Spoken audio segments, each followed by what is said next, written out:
ในวันที่27มีนา2026ท่านทองลุ้นศรีสุริตเลขาธิการใหญ่คณะบริหารงานศูนย์กลางภาคประธานประเทศแห่งสาธารณรัฐประชาธิปไตยประชาชนลาวได้ลงเยี่ยมยามประชาชนที่ถูกผลกระทบจากพายุฤดูร้อนพายุหมักเห็บที่เกิดขึ้นอยู่2เมืองของนครหลวงเวียงจันทน์โดยการต้อนรับของท่านอาจสะพังทองศรีพันดรเลขาคณะบริหารงานภาคนครหลวงเวียงจันทน์พร้อมด้วยคณะและประชาชนเข้าร่วมอยู่ที่ห้องการบ้านเวียงคำเมืองศรีโคตบอง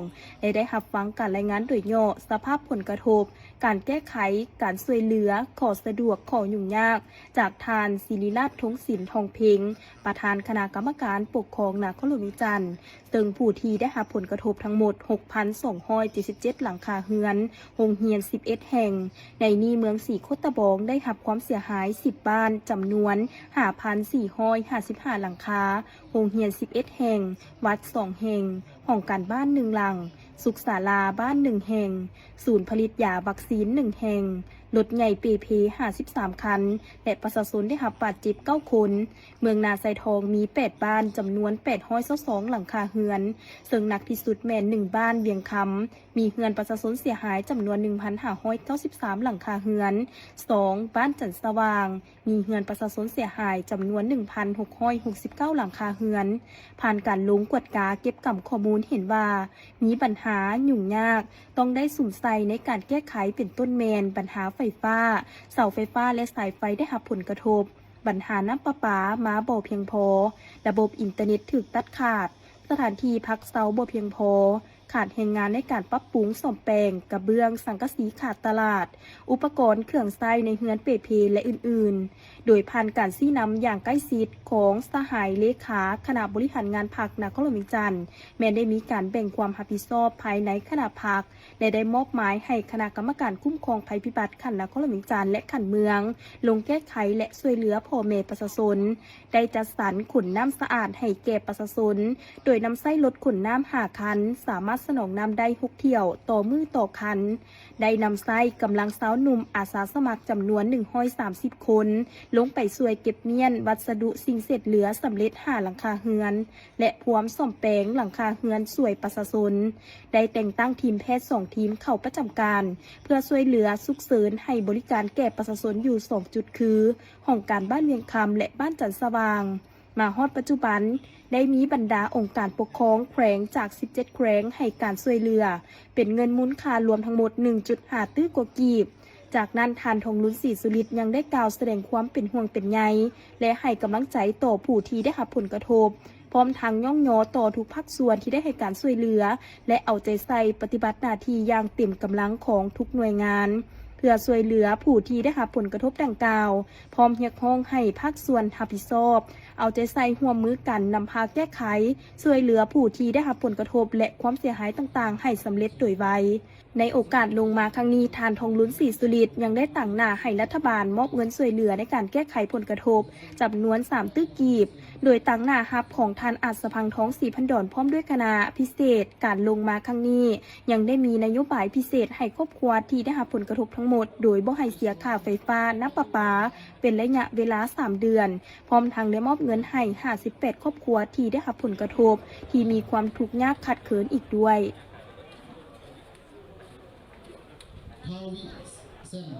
พิธียกยอดส่อฟ้าใส่สำนักงานประธานศูนย์กลางองค์การพุทธศาสนาสัมพันธ์แห่งสาธารณรัฐประชาธิปไตยประชาชนลาวแม่นเป็นหนึ่งในพิธีทั้งศาสนาภายในงานบุญฉลองผลสำเร็จการจัดทำปื้มพระไตรปิฎกลาวระหว่างวันที่26-31มังกร2026อยู่ที่เดินกลุ่มมาเรียนพระธาตุหลวงเวียงจันทน์ซึ่งในปีนี้พิธียกยอดส่อฟ้าแม่นได้จัดขึ้นในตอนแลงของวันที่30มังกรโดยการเป็นประธานของพระอาจารย์ใหญ่มหาเวทมเสนัยประธานศูนย์กลางองค์การพุทธศาสนาสัมพันธ์แห่งสาธารณรัฐประชาธิปไตยประชาชนลาวพร้อมด้วยคณะบริหารงานศูนย์กลางมีบรรดาประธานองค์การพุทธศาสนาสัมพันธ์ลาวแขวงองค์การพุทธศาสนาสัมพันธ์ลาวเมืองภายในนครหลวงเวียงจันทน์และพระสงฆ์สามเณรเข้าร่วม ฝ่ายคารวาสเข้าร่วมโดยแม่ป้านาลีศรีสุริตภรรยาทานประธานประเทศแม่ป้าเวียงเงินไข่คำพิทูลภรรยาประธานศูนย์กลางแนวลาวต่างชาติมีบรรดาการนำผักหลาดครอบครัวการนำอดีตการนำขั้นสูงเจ้าภาพเจ้าสถาพุทธบริษัทและมวลชนชาวพุทธเข้าร่วมเป็นจำนวนหลายพระอาจารย์อธิปไตยไมตรีจิตรองประธานศูนย์กลางองค์การพุทธศาสนาสัมพันธ์ลาวหัวหน้าห้องการบริหารงานศูนย์กลางองค์การพุทธศาสนาสัมพันธ์ลาวได้ให้สัมภาษณ์ว่างานยกยอดโซฟาใส่สำนักงานประธานสงฆ์ครั้งนี้รวมมียอดโซฟาทั้งหมด7ยอดที่แสดงให้เห็นถึงการกำหนดเอายอดโซฟา7ยอดแม่นเทียบเท่ากับจำนวนขององค์ประธานที่บริหารงานศูนย์กลางองค์การพุทธศาสนาสัมพันธ์ลาวมาฮอดปัจจุบันแม่นมี7องค์หรือองค์ที่7คือพระอาจารย์ใหญ่มหาเวทมเสนัยองค์ปัจจุบันโดยสำนักงานหลังนี้แม้นใช้เวลาสร้างมาหลายปีเริ่มต้นตั้งแต่สมัยประธานสงฆ์องค์ที่5และนำพาสืบต่อสร้างมาจนสำเร็จพร้อมขึ้นอยู่ในสมัยประธานสงฆ์องค์ที่7ในปัจจุบันขอน้อมไหวพระรัตนตรัยขอน้อมถวายความเคารพแด่พระอาจารย์ใหญ่ประธานพระมหาเถรานุเถระเจริญสุขสบายดีมายังการนำผักหลัดขอบครัวการนำตลอดเทิงพระสนรามบรรดาเผ่าในการสร้างกุฏิที่เขาเอ่นว่าภาษาวัดว่าพระกุฏิแต่ในที่นี้มีอีกคำหนึ่งก็คือสำนักงานประธานศูนย์กลางองค์การพุทธศาสนาสัมพันธ์แห่งสปปลาวอันนี้คือสื่อเต็มเอ่นมาสำนักงานในสำนักงานนี้แม่นพวกเฮาได้ทำการเฉลิมฉลองในการยกยอดโซฟาในการสูตรมงคลในการเฮ็ดพจน์สงฆ์เทระพิเศษยทัญญาประธานในการจะขึ้นอยู่บริหารงานอยู่ในสำนักงานสถานที่นี้สำนักงานประธานสงฆ์ได้สร้างมาตั้งแต่สมัยที่7ประธานสงฆ์องค์ที่6ประธานใหญ่มหางอนดำรงบุญริเริ่มสร้างและมรับมอบและก็สำเร็จในการสร้างไป95%ในสมัยที่8โดยมีประธานใหญ่มหาบุญมาสิมพรหมประธานสงฆ์องค์ที่6สมัยที่8และมาสำเร็จมาขึ้นอยู่บัดนี้มาขึ้นอยู่แม่นประธานใหญ่มหาเวทมเสนัยเป็นประธานศูนย์กลางอปสเป็นองค์ที่7สมัยที่9แม่นพวกเฮาได้เฉลิมฉลองในมื้อนี้ที่ได้สัมภาษณ์แก่บรรดาสื่อทั้งหลายเพื่อความเข้าใจและกระจ่างแจ้งในการนำใส่สำนักงานประธานสงฆ์ในที่นี้คำว่าสำนักงานประธานสงฆ์แม่นพวกเฮาก็ได้ยินว่าสำนักงานก็ถือว่าเป็นบอนบริหารงานบอนเฮ็ดเวียกกันภาษาชาวบ้านหรือกระทรวงทั้งหลายก็แม่นกระทรวงหรือว่าสำนักงานในการบริหารงานเวียกงานบ่แม่นกุฏิบ่แม่นบ่อนพำนักบ่อนอยู่คันกุฏิพระสงฆ์ก็จะอยู่ในวัดในว่าอันนี้เอิ้นว่าสำนักงานประธานสงฆ์ศูนย์กลางอปสในนี้ก็จะมีห้องบริหารงานของยทัญญาประธานศูนย์กลางอปสและก็ห้องบริหารงานของยทัญญาห้องประธานพระอาจารย์หัวหน้าและห้องประธานในกรรมาธิการทั้ง5และห้องการซึ่งมีอยู่องค์ประธานองค์ห้องประธานที่อาวุโสประธานใหญ่บุญสวนองค์ประจำการและสำหรับห้องประธานองค์รองลงมาในหัวหน้ากรรมาธิการแม่นมีอยู่6ภาคส่วน1ห้องการบริหารศูนย์กลางอปส2กรรมาธิการปกครองสงฆ์ศูนย์กลางอปส3กรรมาธิการศึกษาสงฆ์ศูนย์กลางอปส4กรรมาธิการเผยแผ่ศีลธรรมในปฏิบัติกรรมฐานศูนย์กลางอปส5กรรมาธิการสาธารณูปการศูนย์กลางอปสและ6กรรมาธิการการต่างประเทศศูนย์กลางอปสอันนี้คือ6ภาคส่วนแต่ว่ามานำใส่ในที่นี่แม่นเป็นองค์ห้องประธานเป็นองค์ประธานเป็นห้องประธานแล้วก็เป็นหัวหน้ากรรมาธิการส่วนสำนักงานของพนักงานของอาสาสมัครที่เป็นฆราวาสหรือเป็นพระสงฆ์ทั่วไปแม่นยังอยู่สำนักงานเหมือนเดิมอยู่ที่มหากดีและอยู่หอธรรมสภาหอธรรมสภาเป็นสำนักงานใหญ่เป็นส่วนกลางถึงในการปิ่นอ้อมเบียกงานทั้งหลายในที่นี้แม่นเฉพาะ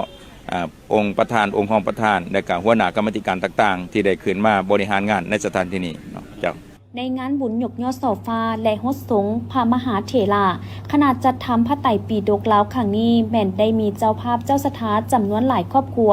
ที่ได้ร่วมเป็นเจ้าภาพเจ้าสถากองฮดสงฆ์และยอดเสาฟ้าที่นำพาโดยครอบครัวการน้ำผักลาดและบรรดาบริษัทต่างๆคือดังครอบครัวของท่านนางสมสนุกไซสนะวงเพชรที่ได้ให้สัมภาษณ์ว่าครอบครัวของเพิ่นก็แม่นส่วนหนึ่งที่ร่วมทำบุญกับพระพุทธศาสนามาหลายงานบุญช่วยประกอบส่วนสร้างสถาปฏิสังขรณ์วัดวาอารามต่างๆที่สำคัญในงานครั้งนี้ก็ได้เป็นเจ้าภาพกองโฮสต์พระมหาเถระที่เพิ่นได้สร้างคุณประโยชน์แก่ศาสนาก็คือประเทศชาติให้การทุ่มเทจัดทำพระไตรปิฎกลาวจนสำเร็จสมบูรณ์มีความภาคภูมิใจที่พวกข้าน้อยได้มีโอกาสเป็นเจ้าศรัทธาร่วมฮดสงฆ์พระเถระนุเถระที่เพิ่นได้พัฒนาที่เพิ่นได้บุกเบิกและได้สร้างพระไตรปิฎกให้สำเร็จในครั้งนี้ถือว่าพวกข้าน้อยมีความรู้สึกภาคภูมิใจและก็มีความศรัทธาในการสร้างบุญในครั้งนี้เนาะเพราะว่าพวกข้าน้อยก็เป็นผู้หนึ่งที่อยากประกอบส่วนสุขยุคำสู่พุทธศาสนาขอให้ศาสนาเจริญรุ่งเรืองถือว่าเป็นโอกาสอันหนึ่งที่เฮ็ดให้บริษัทพวกข้าน้อยมีส่วนร่วมพัฒนาพุทธศาสนาให้เจริญรุ่งเรืองคำสู่ประเทศชาติให้มีความอยู่เย็นเป็นสุขผาสุขทางบริษัทของพวกเขาก็ได้มีการประกอบส่วนสร้างพระสังฆราชอยู่ในหอธรรมสภาและได้บำรุงพุทธศาสนามาโดยตลอดกับแม่นมีส่วนร่วมทุกกิจกรรมของพุทธศาสนาพวกเขาก็ได้มีส่วนร่วมบริษัทพวกเขาก็ได้มีส่วนร่วมประกอบส่วนนับจากนี้สำนักงานองค์การพุทธศาสนาสัมพันธ์แห่งสาธารณรัฐประชาธิปไตยประชาชนลาวแม้นจะได้ย้ายมาประจำอยู่ตึกหลังนี้เพื่อดำเนินจัดตั้งปฏิบัติเวียกงานต่างๆนับตั้งแต่องค์ประธานรองประธานรวมไปถึงบรรดาห้องการทั้ง5กรรมาธิการคือกรรมาธิการปกครองสงฆ์กรรมาธิการศึกษาสงฆ์กรรมาธิการเผยแผ่ศีลธรรมและปฏิบัติกรรมฐานกรรมาธิการการต่างประเทศและกรรมาธิการสาธารณูปการสบายดีท่านผู้ชมตอนนี้ข้าพเจ้าก็ได้ขึ้นมาที่รถเมล์ด่วน BRT ซึ่งว่าเพิ่นได้มีการเปิดให้บริการให้ประชาชนนั้นได้ทดลองขี่ฟรีมาได้ระยะหนึ่งแล้วและนี่ก็ถือได้ว่าเป็นอีกหนึ่งทางเลือกที่สำคัญของชาวนครหลวงจันทร์ของพวกเขาซึ่งว่าในระยะนี้พวกเขาก็ได้ประสบพบกับปัญหาการสนองน้ำมันเชื้อไฟและก็ราคาที่ว่ามีการเพิ่มขึ้นสูงและเมื่อนี้พวกเขาจะพาท่านผู้ชมมาทดลองขี่ฟรีว่าการบริการของรถเมล์ด่วน BRT นี้จะมีความสะดวกสบายขึ้นได้ใดๆเราไปตามพร้อมกันรถเมล์ด่วน BRT ได้เปิดให้บริการประชาชนมาเป็นเวลาเกือบ2 อาทิตย์นับได้ว่าเป็นรถเมล์สาธารณะไฟฟ้าที่กำลังกลายเป็นทางเลือกใหม่ของชาวนครหลวงโดยเฉพาะในระยะนี้ที่พบกับผลกระทบก็คือปัญหาการสนองน้ำมันเชื้อไฟที่บ่เพียงพอ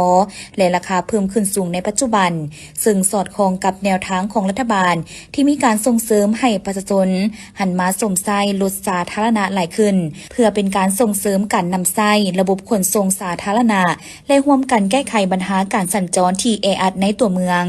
ซึ่งเดี๋ยวนี้ก็แสดงให้เห็นว่าประชาชนเริ่มปรับพฤติกรรมการเดินทางโดยการหันมาใช้รถเมล์ด่วนเพิ่มขึ้นซึ่งทางผู้โดยสารต่างก็เว้าเป็นเสียงเดียวกันว่าการใช้บริการรถเมล์ด่วน BRT ได้ประหยัดค่าใช้จ่ายสะดวกสบายพร้อมทางลดผ่อนปัญหาการสัญจรที่แออัดและที่สำคัญยังได้ร่วมกันสร้างสิ่งแวดล้อมที่ดีอีกด้วยสวัสดีเขามาใช้บริการนี่จะเกิดอะไรรถ3-4 เทื่อแล้วเจ้าแม่นแล้วเปิดมาเขามาใช้บริการเลยหมดแม่นแล้วเจ้าซึ่งเลยเขามาใช้บริการรถมีรถ BRT รู้สึกสะดวกสบายเจ้าและแอร์ก็เย็นดีโดยสบายขึ้นเป็นบ่แม่นแล้วเจ้าบ่แออัดแม่นแล้วส่วนระยะนี้เป็นเขาขี่ฟรีเลยบ่สบายแม่นแล้วเจ้าเพิ่นฮอดเดือน5แล้วก็ดีใจว่าเพิ่นมีบริการแบบนี้ครับแซ่บซะสนเจ้าช่วยเหลือสังคมโดยต้องใช้บริการมีอย่างในที่อยากจะฝากถึงสังคมในการใช้บริการรถอยากให้ประชาชนเฮานำใช้ช่วยเหลือสังคมช่วยกันเจ้า ถือว่าเป็นอีกอันหนึงในการลดผ่อนรถติดหัวเท้ามาใช้ แม่นแล้วเจ้าประหยัดน้ำมันเสื้อเพลิงซอยประเทศชาติคือกันเจ้าซอยเซฟเงินเฮาเองพร้อม เพราะว่าเห็นว่าบริการนี่เป็นจุดตามจุดต่างๆมันจะประกาศตลอดเลยครับผม แม่นแล้วเจ้าทุกๆสถานีเพิ่นจะประกาศทุกเทื่อเลยเจ้า ตัวสะดวกสำหรับผู้ที่อยู่ต่างแผงก็ได้แต่ว่าเขาพูดจุดลงกับเพิ่นบอกตามจุดต่าง แม่นแล้วเจ้าจะมีเวลาบอกพร้อมเจ้า ๆคดีอยากจะถามเนี่ยเขามาใช้บริการรถเมล์BRTนี่จะเกิด ตอนนี้เป็นเดือนที่สาม เรื่องสามนั้นบอก อืม ไม่ได้ในเขาใช้บริการรถเมล์BRT น้องคิดว่ามันก็ไวเพราะว่าทางมันแบบมันไปได้เลยค่ะนะ มันสะดวกสบายมันบอก แม่น ปกติแล้วเขาเดินทางไปใส่หาดแสนเจริญมือเนี่ยใส่BRT สบายกับแมนแต่มอซอไปตลาดเซาเลย เนื่องจากว่าเขาเรียนอยู่มหาวิทยาลัยกัน แม่น ก็เป็นเส้นทางหนึ่งที่ว่าเขาเดินทางเนี่ยบอก เลย ตอนพวกมีBRTเขาสลายเดินทางด้วยส่วนตัว ส่วนหลายก็แมนเดินทางด้วยรถเมล์เขียวอยู่แล้ว ก็ไม่เกี่ยว เลย แต่ว่ามันใช้ตัวนี้ถือว่าไวขึ้นกว่าเก่า แมนไวขึ้น ก็น่าจะในบรรยากาศอยู่ในรถรู้สึกว่าเย็นสบาย จ้ะเลยเย็น สบายขึ้น มีอย่างว่าจะฝากถึงแบบลูกคู่ไปที่ว่ามีคนนั้นได้มาทดลองใช้BRT สำหรับใครที่อยากมาลองไส้กะอยากลองให้เปิดใจเบิ่งเพราะมันก็ค่อนข้างสะดวกสบายดีแล้วก็ประหยัดน้ำมันเท่านั้น ก็ถือว่าไวขึ้นหนึ่งวัน แม่น โอเคขอบใจ เลย จะถามเนี่ยเขามาใช้รถบริการรถเมล์BRTนี่เป็นครั้งที่เท่าไหร่ ข้างสมิธ ครั้งที่ เลย เป็นได้ในครั้งที่เขามาใช้ โอ้รู้สึกว่าดีหลายเพราะว่ามันสะดวกสบายย้อนว่ามันมีทุกจุดที่ว่าเขาสามารถลงใส่ก็ได้สินะเขาต้องการไปเวียกอยู่บนใดเขาก็สามารถลงได้ เป็นได้ในบรรยากาศอยู่ในBRT นี่ โอ้เย็นสบาย คือตอนที่เขาคิดก่อนนะก่อนมาใช้เนี่ย ตอนคิดที่ว่าขึ้นยากได้มาใช้มันก็ดีหลาย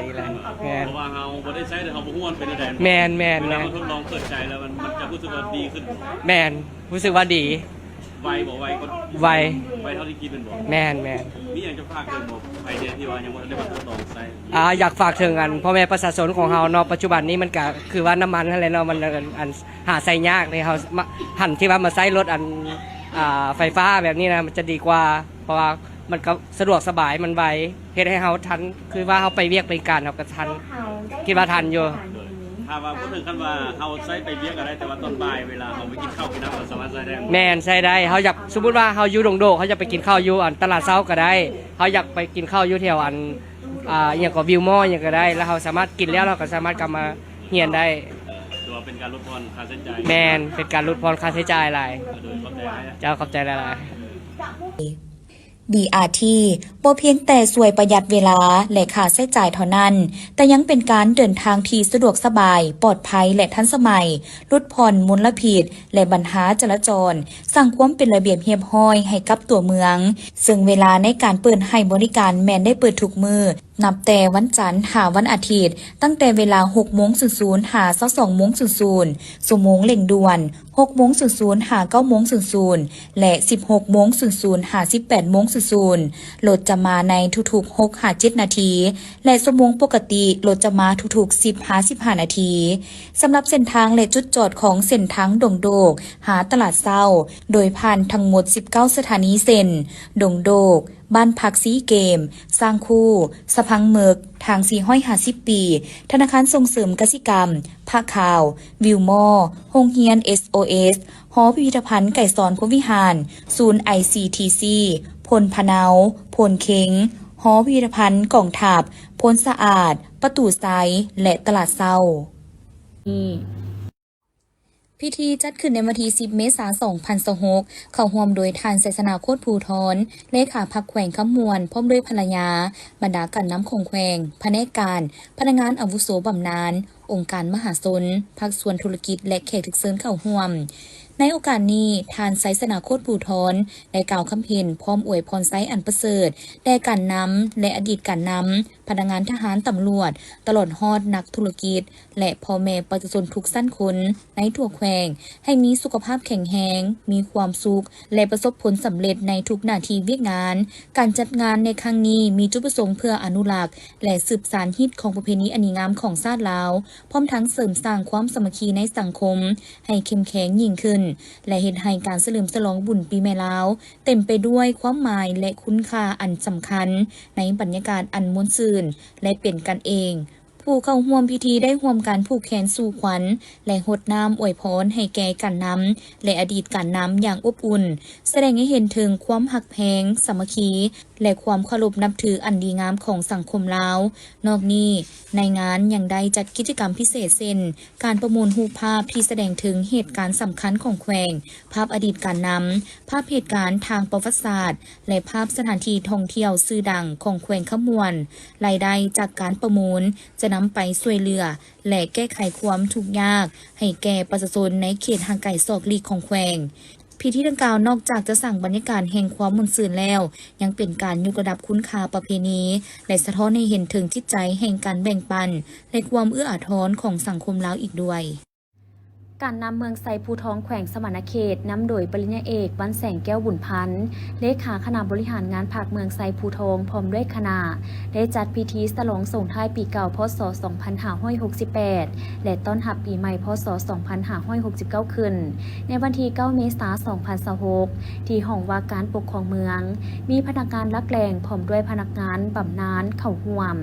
พิธีดังกล่าวคณะการนำเมืองไซภูทองพร้อมด้วยคณะก็ได้พร้อมกันเข้าค้าระหว่างฮดสูงหอหลักเมืองพระองค์แสนรูปหล่อประธานไก่สอนพรหมวิหารและองค์พระธาตุโพนเพื่อปฏิบัติตามฮีตของประเพณีอันดีงามของชาติเพื่อเป็นการปกปักรักษาวัฒนธรรมฮีตของประเพณีอันดีงามของชาติลาวเฮาที่เคยปฏิบัติสืบทอดกันมาทั้งเป็นการเสริมขยายและหัดแน่นความสามัคคีระหว่างพนักงานราชการภายใน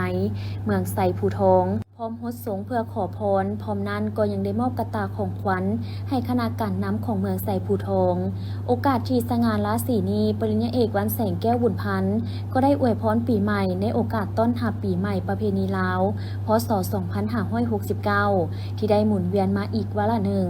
ในท่ามกลางบรรยากาศอันเบิกบานม่วนซื่นที่ทั่วภาคทั่วลาดและทั่วปวงชนลาวทั้งชาติโดยเฉพาะประชาชนบรรดาเผ่าชาวเมืองไซภูทองพวกเขาความเบิกบานม่วนซื่นกับบรรยากาศเฉลิมฉลองส่งท้ายปีเก่าและต้อนรับปีใหม่ปีมะเมียพ.ศ. 2569ข้าพเจ้าในน้ำต่างหน้าการน้ำของเมืองขอถือโอกาสอันเลิกงามย้ำดีและเป็นสิริมงคลนี้ขอส่งคำอวยพรอันประเสริฐมายังบรรดาทานการน้ำภาครัฐพนักงานสมาชิกภาคทหารตำรวจประชาชนบรรดาเผ่าชาวเมืองไซภูทองจงมีสุขภาพเข้มแข็งมีพลานามัยที่สมบูรณ์มีความสุขกายสบายใจปราศจากโรคภัยไข้เจ็บและประสบผลสำเร็จในหน้าที่เวียกงานทุกประการพร้อมกันเฉลิมฉลองบุญปีใหม่ลาวอย่างเบิกบานม่วนซื่นเคียงคู่กับการอนุรักษ์รักษาวัฒนธรรมฮีตของประเพณีอันดีงามของชาติลาวไว้ให้มั่นคงและพร้อมกันปฏิบัติบรรดามาตรการระเบียบการต่างๆที่การจัดตั้งวางออกในการลิ้นบุญปีใหม่อย่างเข้มงวดทั้งรับประกันความสงบปลอดภัย100%กล่องประชุมเผยแพร่ทางด้านข้อมูลการประเมินสภาพเศรษฐกิจของสปป.ลาวประจำปี 2026 จัดขึ้นในวันที่ 10 เมษายน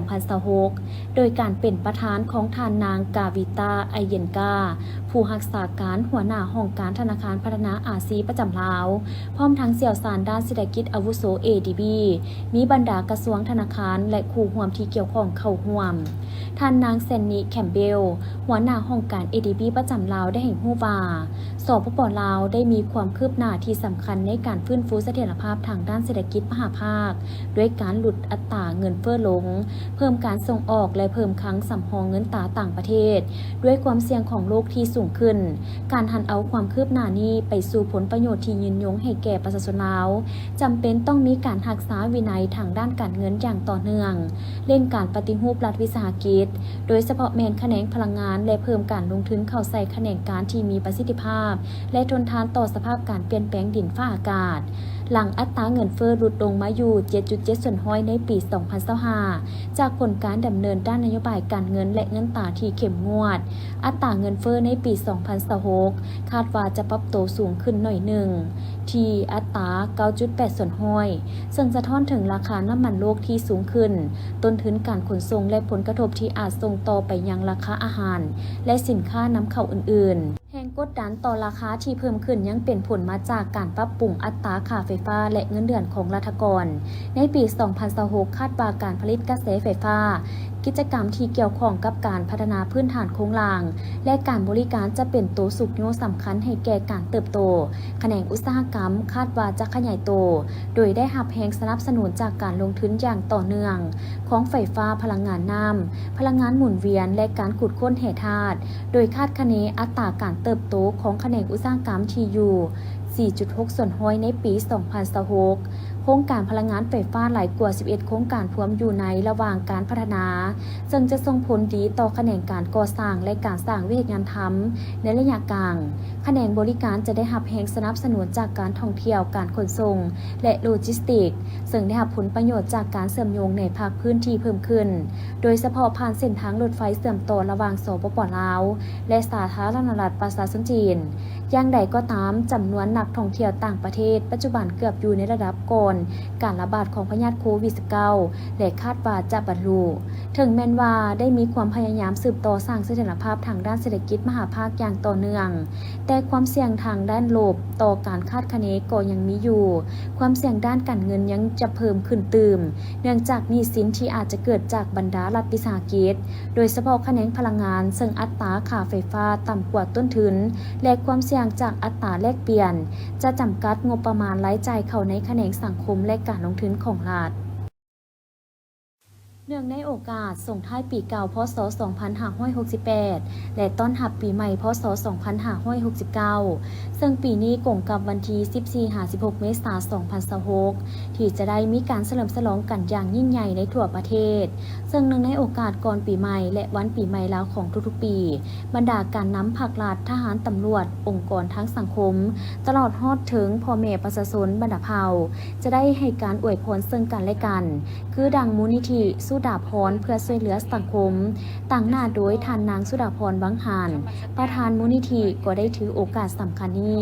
กล่าวคำอวยพรต่อการนำภาครัฐและการนำกระทรวงป้องกันประเทศที่ให้การซี่นำพามูลนิธิสุดาพรเพื่อช่วยเหลือสังคมจนได้มีผลสำเร็จในการเคลื่อนไหวลงช่วยเหลือสังคมตลอดมาในโอกาสปีใหม่นี้ข้าพเจ้าตั้งหน้าให้มูลนิธิทีมงานขออวยพรใจให้การนำภาครัฐจงมีแต่ความสุขความเจริญสุขภาพแข็งแรงมีความสุขส่วนตัวพร้อมโดยครอบครัวตลอดหอดเวียกงานซื้อต่อซื้อนำพาเมียการมูลนิธิสุดาพรเพื่อช่วยเหลือสังคมอีกอย่างหนึ่งข้าพเจ้าขออวยพรใจให้การนำกระทรวงป้องกันประเทศถือซีนำเบียกงานของมูลนิธิสุดาพรเพื่อช่วยเหลือสังคมผ่านมาข้าพเจ้าการได้ดำเนินเฮ็ดเบียกเคลื่อนไหวตามพระราชบทบาทของมูลนิธิที่เคลื่อนไหวกับกองทัพช่วยเหลือสังคมมาโดยตลอดบางอย่างยิ่งว่าปีใหม่นี้ให้ขออวยพรใจให้การนำภาครัฐจงมีสุขภาพแข็งแรงสืบต่อศีลนำพาให้มูลนิธิเจริญก้าวหน้าขึ้นไปเรื่อยๆให้เข้มแข็งไปเทื่อละก้าวเจ้าคือผ่านมาก็ช่วยเหลือสังคมก็คือเว้าเรื่องการสร้างโครงการให้กองพัน63ของกองทัพแล้วก็สืบต่อก็จะพัฒนาที่ตัวได้สิว่ายังบ่แล้วก็สืบต่อตัวเก่าแต่ก็บางแผน5 ปี 10 ปีมันก็ตัวใดที่ว่ามันยังคล้ายๆยังบ่ตกก็ต้องได้สืบต่อแต่ละอันแต่ละอย่างครับคือผ่านมานี่ก็ช่วยเหลือเรื่อง194ของพนักงานบำนาญมักเฮ็บตกก็ลงไปผ่านมานี้มูลนิธิก็คือตัวข้าพเจ้าเองก็จะสืบต่อแล้วก็คำมั่นสัญญานั่นก็ถือว่าจะเฮ็ดให้มันดีที่สุดเท่าที่แรงที่เฮ็ดได้เคลื่อนไหวได้ก็จึงเฮ็ดหยังก็อย่าจะต้องทิศชี้นำของภาครัฐแต่ทิศชี้นำของภาครัฐบาลแต่ถือโตพัฒนาตัวเองแล้วก็เพื่อระดมทุนเข้ามาให้บ่ว่าแต่การลงทุนบ่ว่าแต่ในนามช่วยเหลือสังคมก็สิพยายามเฮ็ดให้มันดีที่สุดตามพระราชบทบาทที่ภาครัฐเพิ่นได้มอบให้หน้าที่นั้น นอกนี้ประธานมูลนิธิยังได้ฝากความเป็นห่วงเป็นใยไปยังพ่อแม่ประชาชนลาวบรรดาเผ่าจงพร้อมกันเฉลิมฉลองบุญปีใหม่ลาวอย่างมีความสุขและคำนึงถึงระเบียบกฎหมายทั้งรักษาฮีตของประเพณีอันดีงามของชาติลาวไว้ฉลองปีใหม่อย่างมีความเป็นระเบียบเรียบร้อยและปลอดภัยจากอุบัติเหตุ ในวันที่ 7 เมษายน 2026 ห้องการกระทรวงการเงินได้จัดกองประชุมเผยแพร่เอกสารคำแนะนำเกี่ยวกับการจัดตั้งปฏิบัติมติว่าด้วยการสร้างเศรษฐกิจเอกราชเป็นเจ้าตนเองในระยะใหม่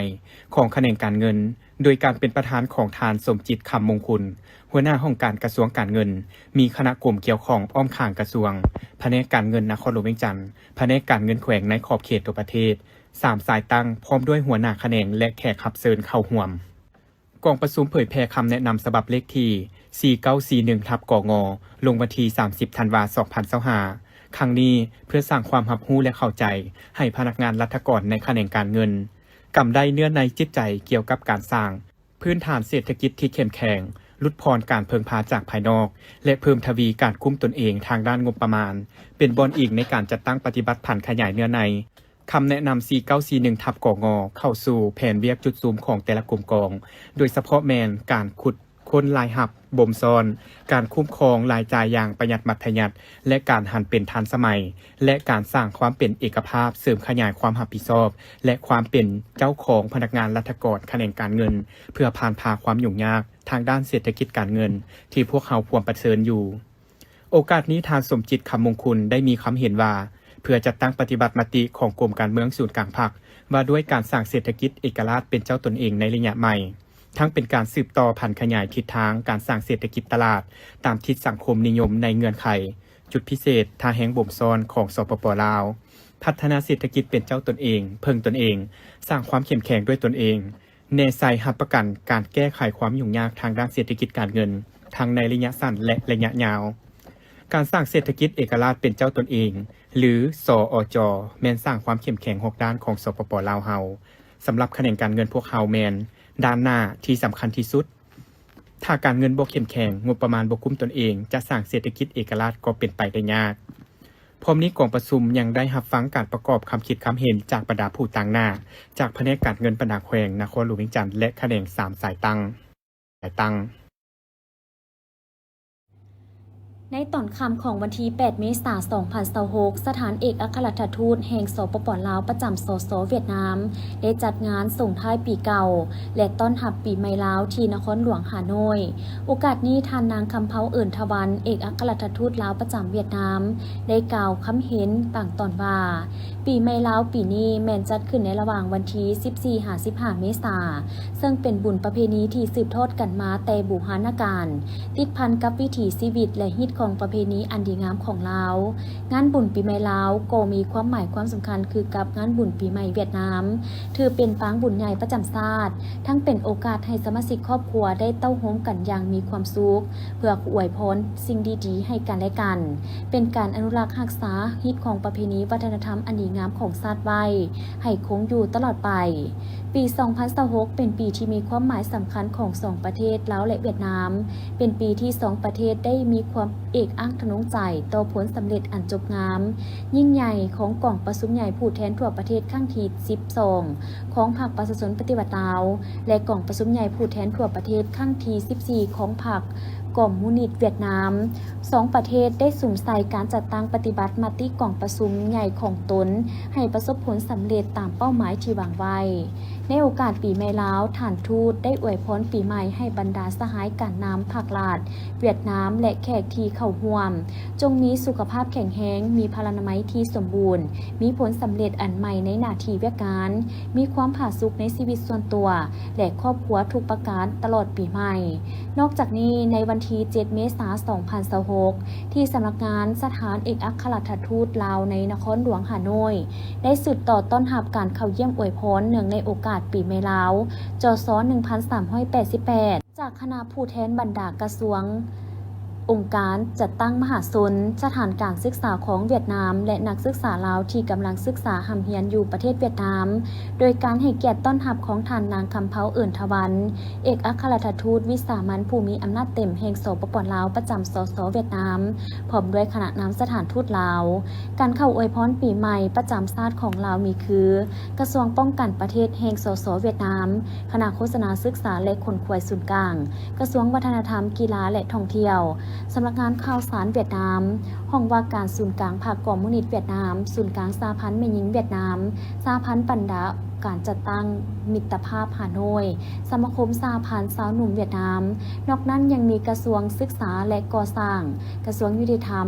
แขวงเซินลาแขวงหึงเอียนวารสารก่อสร้างผักแขวงกวางบิงแขวงเดียนเบียนแขวงเหล่ากายห้องหมอทหารศูนย์กลาง108สถานการศึกษาและวิสาหกิจจำนวนหนึ่งของเวียดนามและนักศึกษาลาวที่ศึกษาหำเฮียนอยู่ในนครหลวงฮานอยเข้ามาอวยพรด้วยบรรยากาศอันอบอุ่นและไมตรีจิตมิตรภาพห้องว่าการแขวงโดยการเป็นประธานของฐานพลแก้วขุนพลห้องเลขาคณะบริหารงานพรรคแขวงเวียงจันทร์ผู้ชี้นำเวียกงานการเมืองแนวเขตเวียกพรรคพนักงานมีทานนางจันทครศรีอัมพรหัวหน้าคณะโฆษณาอบรมแขวงเวียงจันทร์มีเลขาหน่วยพรรคอ้อมข้างคณะหน่วยพรรคพร้อมด้วยสมาชิกพรรคภายในหน่วยพรรคดังกล่าวเข้าร่วมในพิธีทานสุวรรณคำอินทิกำลังหัวหน้าแขนงพรรคคณะจัดตั้งแขวงเวียงจันทร์ได้ขึ้นผ่านมติตกลงของคณะประจำพรรคแขวงเวียงจันทร์ว่าด้วยการตกลงบ่งตัวแต่งตั้งท่านนางมณิจันทร์ธรรมโคตเป็นเลขาหน่วยพรรคหักทานคณะโฆษณาอบรมแขวงเวียงจันทร์และบ่งตัวแต่งตั้งท่านนางหังลี่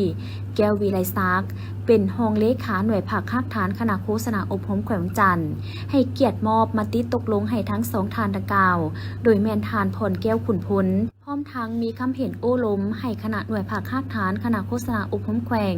ต้องได้เอาใจใส่ปฏิบัติหลักการพื้นฐานของพรรคเป็นต้นแมนหลักการรวมศูนย์ประชาธิปไตยเอาใจใส่ในการยกสูงบทบาทการนำพาของการจัดตั้งพรรคและความเป็นแบบอย่างน้ำหนาของสมาชิกพรรคสร้างความอาจสามารถในการนำพาของคณะหน่วยพรรคเพื่อบรรลุคาดหมายที่มติของประชุมใหญ่ของพรรคแต่ละคันกำหนดไว้อย่างแข็งแรงจัดตั้งแบ่งเวียกแบ่งงานแบ่งความรับผิดชอบภายในคณะพรรคคืนใหม่ให้ละเอียดจะแจ้งบนพื้นฐานเคลื่อนไหวถูกต้องตามพระบทบาทของไผ่ลาวหลีกเว้นความรับผิดชอบรวมๆบ่แจ้งพระบทบาทซ้ำซ้อนพร้อมกันนั้นเมื่อหมู่คณะการจัดตั้งก็คือขันถึงมอบหมายให้รับผิดชอบต้องเชิดชูความเป็นเจ้าการต่อหน้าที่การเมืองทุ่มเทเหื่อแหงสติปัญญาความรู้ความสามารถมีความเสียสละและความสามัคคีภายในให้นักแน่นเพื่อเฮ็ดสำเร็จหน้าที่ที่ถูกมอบหมายยึดมั่นและปฏิบัติอย่างเข้มงวดบรรดาหลักการระบบแบบแผนวิธีนำพาวิธีเฮ็ดเวียกของภาคภายใต้การชี้นำบรรษาและคุ้มครองหัวหน้าเดียวกันทั้งความรับผิดชอบโดยกงต่อผลได้ผลเสียของหน้าที่เวียกงานที่ถูกมอบหมายให้ขุนเขี่ยวขุนครัวจัดวางสับซ้อนพนักงานรัฐกรเข้าใส่บรรดาหน้าเวียกของแต่ละแขนงการของตนตามเงื่อนไขตัวจริงติดพันกับการกำหนดพระบทบาทสิทธิหน้าที่ของการจัดตั้งเป็นเสนาธิการให้แก่คณะประจำพรรคแขวงพร้อมนั้นก็ต้องได้ห่างเป็นมติตกลงของคณะหน่วยพรรคเพื่อเป็นบอนอิงในการเคลื่อนไหวจัดตั้งปฏิบัติหน้าที่เวียกงานอย่างถูกต้องสอดคล้องต้องศึกษาอบรมเวียกงานการเมืองแนวคิดให้สมาชิกพรรคพนักงานราชการของตนได้รับรู้และเข้าใจอย่างลึกซึ้งมีความสามัคคีและเป็นเอกภาพสูงในการปรับปรุงกงจักรการจัดตั้งในครั้งนี้